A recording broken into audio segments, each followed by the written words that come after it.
Alright, the first thing we did is we got our little chart out, what we're going to plant where. Now, if you go online, there's a little companion planting chart. And let me see if I can't post that for you here. Okay, you can pull these up on the internet anywhere, and it tells you what grows good with each other. So here's what I did with my garden, and here's where I'm putting things. And GB is green beans, and I made me a plan so that I knew what to plant where. Then I laid out all my seeds and what I was going to plant where, whether it was going in pots, whether it was going in hay bales, or whether it was going in the garden beds themselves. And here's my marigolds. Now, I am allergic to marigolds, so after I finish these, I have to run inside, wash my hands, and then go and get cleaned up.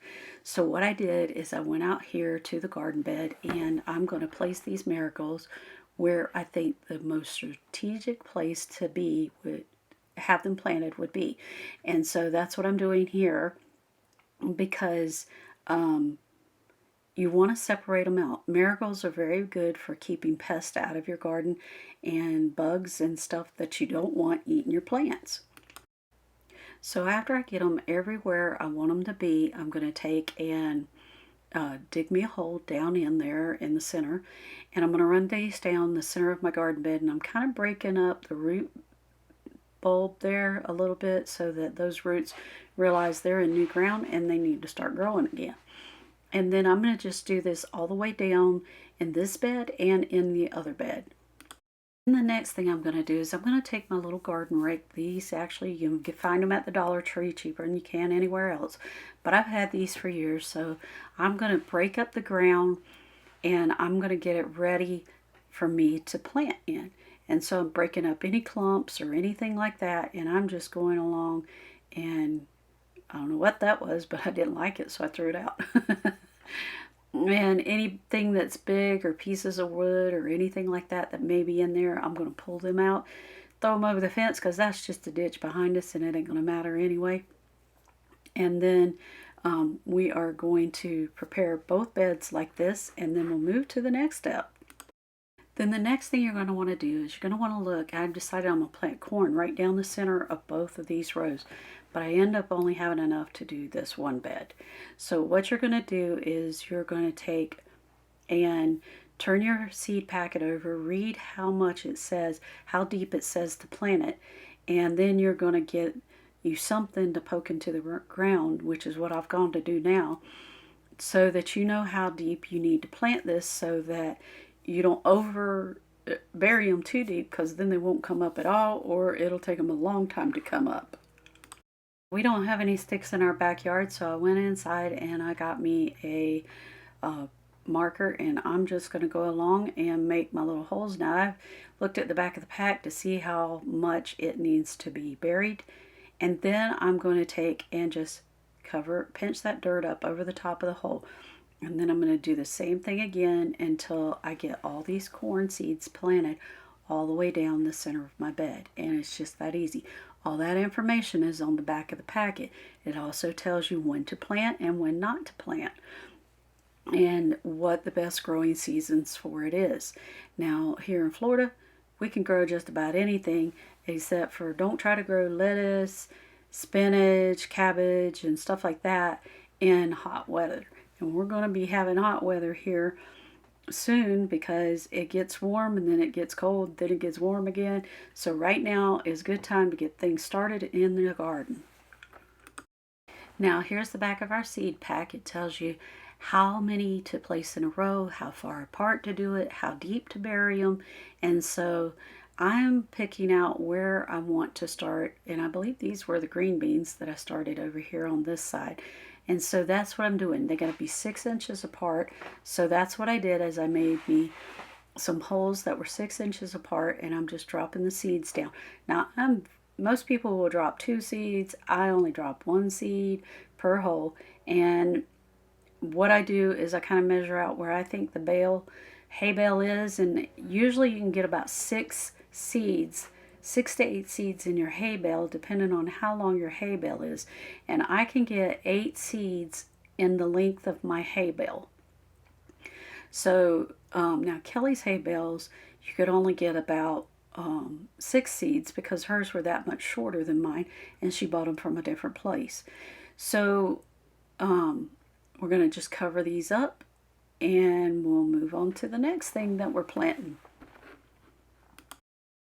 And by the way, what I'm using to show what I've got planted in my garden and where I've got it planted, I just used some old wooden spoons, and I put the seed packet on there, and those seed packets also show you how much how long it is going to be before they come up. Now the next thing we're getting ready to do is set out our bales for our hay bales for our sweet potatoes and stuff like that. And I'm trying to get this camera focused in, and for some reason it was not wanting to work with me. So right here along the fence is where we're going to place these, and then I'm going to go get my husband to help move them in place, and then I'll be right back. Alright, here they are all moved in place, and look, my camera's finally focusing. Now I'm just trying to get everything in the picture, and the other one, the fourth hay bale, is in that back corner back there, and that's where my sweet potatoes are going, because if they start growing wild and going all over the place, the things are going to go up and over the fence. So now what I'm doing is my husband took a bag of topsoil and a bag of black cow and mixed it and put it in the wheelbarrow for me so that I could get it and move it into place. And boy, is it windy out here today. And if my camera goes out of focus, that's because this wind moved it. So anyway, I'm going to get out here, and I'm going to take my pitchfork, and I'm going to mix this up and break it up really good so that I can put it over here on top of my hay bales. Now the reason why these hay bales are over here and not in a box like the other ones are is because these are the ones that I'm going to use to plant my root vegetables in. And when I plant these root vegetables, they are and I go to dig them out, the hay that I take and break apart, I'm going to take and put it over in my regular boxes. Now let me bring you closer over here so that you can see what's going on. So I'm going to take this Raisin Bran box. Now I took the bottom out of it. I'm going to show you in a few minutes what I did, because it's going to make it easier for you to see. So I took the bottom out of it, and I'm going to set it right on top of my hay bale. And the reason why I got to go get my flat shovel, because I don't have my shovel over here, and that ain't going to work. Because I can't get it in there with the pitchfork. So here we go with the shovel. Oh no, I got the pitchfork because I'm going to break this up. So you want to break up your hay bales so that this dirt and stuff can get down in there when you start watering them. And you want these kind of loosened up some. So that's what I'm doing, is making it loose so that I can get the dirt to go down inside there. And boy, I'm going to tell you what, it is windy outside. And so I'm just sticking this in there and breaking it up. Now the next thing you're going to do is I'm kicking that hay bale to get it close to the other one. So now I'm going to take my shovel and I'm going to drop dirt in there. Now the reason why I'm using the box is so that I don't spill the dirt all over the ground and that it's on top of my bale. And then I'm going to take and stuff it into place using my shovel. And what I'm doing is I'm tapping it down inside of the bale, because the idea is to get this bale to where I can fertilize it and get it ready for using to plant in. And you got to wait 14 days just like you do with the other garden bed, and then it'll be ready to plant in. And at this point we're about a week behind where we were with our other garden. Or our other garden beds. And so now what I'm doing is I'm taking my pitchfork and I'm shoving it down into the bale some more. Then I'm going to move on, do the next bale the same way, and the next one the same way, and go from there. Then once you get that done, the next thing you're going to do is you're going to water this in really good. And you're going to do this to all of your hay bales that you have, because you want it to be good and saturated, and you want to put your fertilizer down, your bone meal down, and your blood meal down as well. And then guess what? Here's our garden bed after 7 days. Look at this. All right, here we are. Nothing excites me more than going out and seeing the garden first thing in the morning after you've gone to grab the water hose and you're going over there to water it, because every morning you get up, you need to keep watering it, especially while your plants are young. And make sure that your garden gets plenty of water. So what I'm doing here is I'm showing you all of the little plants that are coming up, and look at the ones that are just now popping up. And this is so exciting because they are growing. Everything is starting to grow and pop up. It's only been 6 days, everybody. It's only been 6 days since I planted this at the beginning of this video, and this is 6 days later that this has happened, and this just turned out so awesome. I am so excited. I love to see the plants going. I can't wait to get up in the morning and go out there and look and see what else I've got going on. And when I get more plants growing and I start getting fruit on these plants, I am fruit, or whatever you want, a harvest going. It gets so exciting for me. I love to do that every morning. I love to go out there and see how much I can pick off of them when they really start growing. But you guys, it's only been 6 days. Only 6 days. And look at all the stuff I have now growing here in the garden.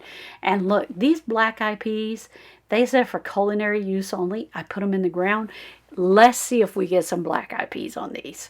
Now here's our sweet potatoes. We laid them over here on top of the bale because we want them to just grow the slits. And once we get the slits, then we'll bury them down in this dirt and start growing sweet potatoes. But until then, this is what they are. Now here's our other 3 bales that we're going to plant root vegetables and more green beans in. But we have to do this for 14 days, just like we did the other one. And a good sign you're getting close is when you start seeing mushrooms come up. Now, here's my little bench that is going to have flowers down the center, and then around the perimeter, it's going to have a bunch of more vegetables growing there too. Because I want to show you, if you can't do it in the hay bales, or you can't put the hay bales down in your yard, you can most certainly do this garden in potted plant, in pots. And those pots came from the Dollar Tree. Thank you guys so much for joining us. We hope to see you real soon. Give us those 2 thumbs up, hit that notification bell, and subscribe to the channel. And we'll see you real soon here at What the Tuckers.